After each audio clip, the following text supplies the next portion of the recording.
The shooter genre has proven to be one of the most diverse genres in gaming. There have been a huge variety of shooters to come out. Splatoon, Fortnite, and Call of Duty are some of the popular examples of shooters. These titles stand out to define the genre and introduce new twists.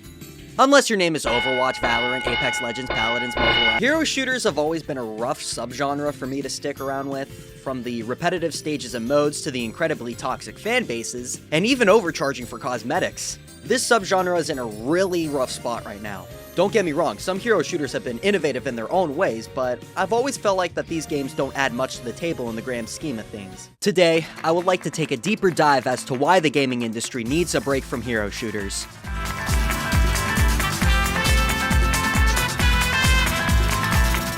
Now, in order to properly identify a hero shooter from its other counterparts, we need to take a look at a few key factors. 1. The game has classes or heroes.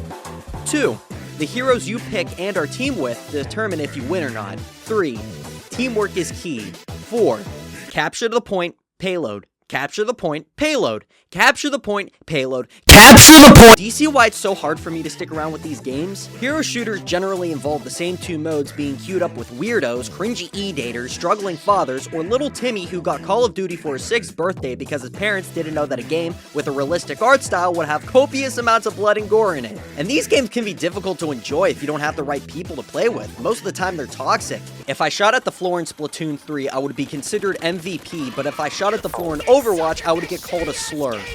Voice chat is usually a key part to these games, and it's a big make or break with some people.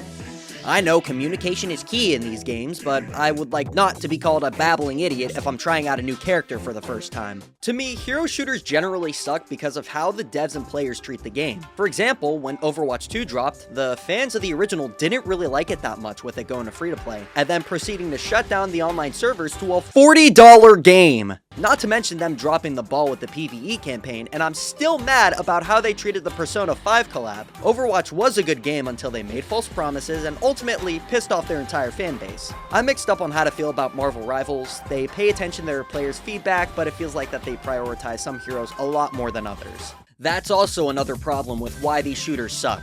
Most shooters are unbalanced when they release, and when a balance patch drops, it ends up screwing over someone that plays a certain character and forces them to either change how they play that character entirely or go with a different hero.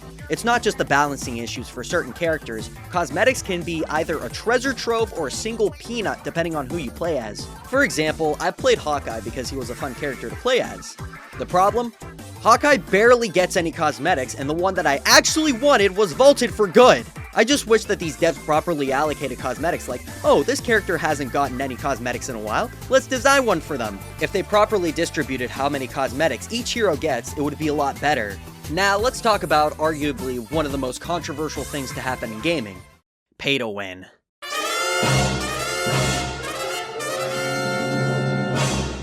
Pay to win should never have existed in the first place. The one big instance I could think of is Star Wars Battlefront 2.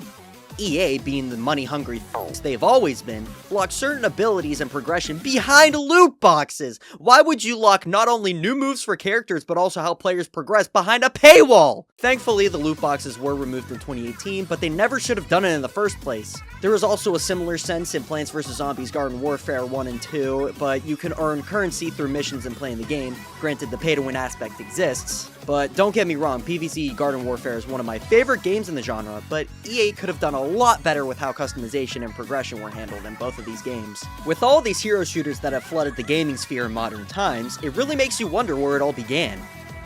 Team Fortress 2 is an 18-year-old game. TF2 has proven to essentially be the diamond in the rough to me. Although it does have the weapons and cosmetics behind loot boxes, they're essentially optional. Each weapon has its own pros and cons that don't necessarily upgrade the weapon in any way. The loot boxes may be a huge con to me, but I can understand why people love this game. Sure, they have the same two modes as any other hero shooter, but the game is open source, meaning that players can make their own maps and modes. The fan base is extremely dedicated to the game as well, going as far as to host their own servers because of bots and hackers. 350,000 fans came together to sign a petition to save TF2 because of how many exploiters were on the game. And it worked! It worked so well that Valve started giving the game some love again. This shows that strength in numbers is extremely important. If enough people come together to support their favorite game or project, they can make a difference in its history. Now, not all of these games have as die-hard of a fan base as TF2, but the developers should strive to have a strong connection with their fans to not only make the game better, but come together if a change really needs to be enacted. Except for Concord, that game was dead on arrival. Now, where do hero shooters go from here? In my personal opinion, the subgenre has already reached its peak. Since then, it's just been the same thing all over again. I don't feel like the spark that made hero shooters special is there anymore. It just exists for companies to make a quick buck if they're lucky. Hero shooters were supposed to be a fun twist to the genre, but modern corporations have diluted them down to mind-numbing experiences you play if you have nothing else to do. Now, I feel like the hero shooters need to be on the bench for a little while. The subgenre has gotten stale and there doesn't seem to be anything much to add at the moment. Ugh. What's this?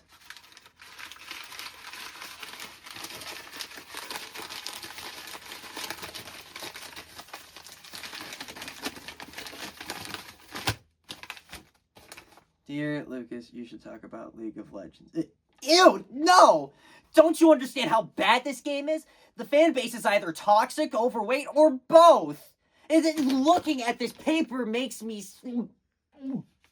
Oh, I think I'm gonna be sick. Get that paper away from me.